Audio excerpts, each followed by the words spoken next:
சகோதரர் பக்தசிங் அவர்களின் ஊழியத்திலிருந்து தேவனுடைய தேர்ந்தெடுப்பின் ரகசியம் செப்டம்பர் மாதம் 4ஆம் தேதி. இனி நான் உங்களை ஊழியக்காரர் என்று சொல்கிறதில்லை, நான் உங்களை சிநேகிதர் என்றேன். யோவான் சுவிசேஷம் 15வது அதிகாரம் 15வது வசனம்.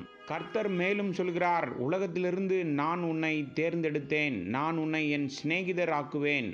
இந்த வார்த்தைகளை அவர் பேசிக்கொண்டிருந்தார். இது அப்போஸ்தலர்களுக்காக மட்டுமல்ல, இவைகள் உங்களுக்கும் எனக்குமானவைகள். உன்னை என் சிநேகிதராக்க நான் உன்னை தேர்ந்தெடுத்தேன் என்று அவர் சொல்கிறார். தெய்வீக வாழ்க்கையை அபியாசிப்பவர்கள் மட்டுமே இந்த வார்த்தைகளை புரிந்து கொள்ள முடியும். ஏனென்றால் பாவத்திலும் இருளிலும் வாழும் ஒரு பாவி எப்படி தேவனுடைய சிநேகிதராக இருக்க முடியும்? பிதாவினிடமிருந்து நான் கேள்விப்பட்ட எல்லாவற்றையும் உங்களுக்கு தெரியப்படுத்தினேன் என்றார். மேலும் நாம் கர்த்தராய் இயேசு கிறிஸ்துவின் சிநேகிதர்கள் என்பதை உலகம் முழுவதிலும் நாம் நிரூபிக்க வேண்டும்.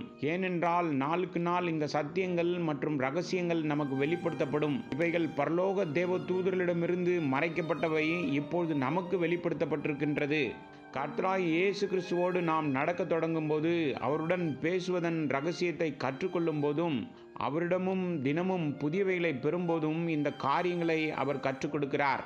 மத்தேயு சுவிசேஷம் 11வது அதிகாரம் 25லிருந்து 27வது வசனம் வரை மற்றும் 16வது அதிகாரம் 17வது வசனம் ஆகிய வசனங்களை நாம் பார்க்கிறோம். கர்த்தராய் இயேசு கிறிஸ்துவுடன் 3 வருடங்கள் இருந்தவன், அவர் செய்த பல அற்புதங்களை கண்டவன், அவர் பிரசங்கிப்பதை கேட்டவன், தேவனை குறித்து சரியாக சொல்லக்கூடிய ஒரு மனிதனை பற்றி நாம் வாசிக்கின்றோம்.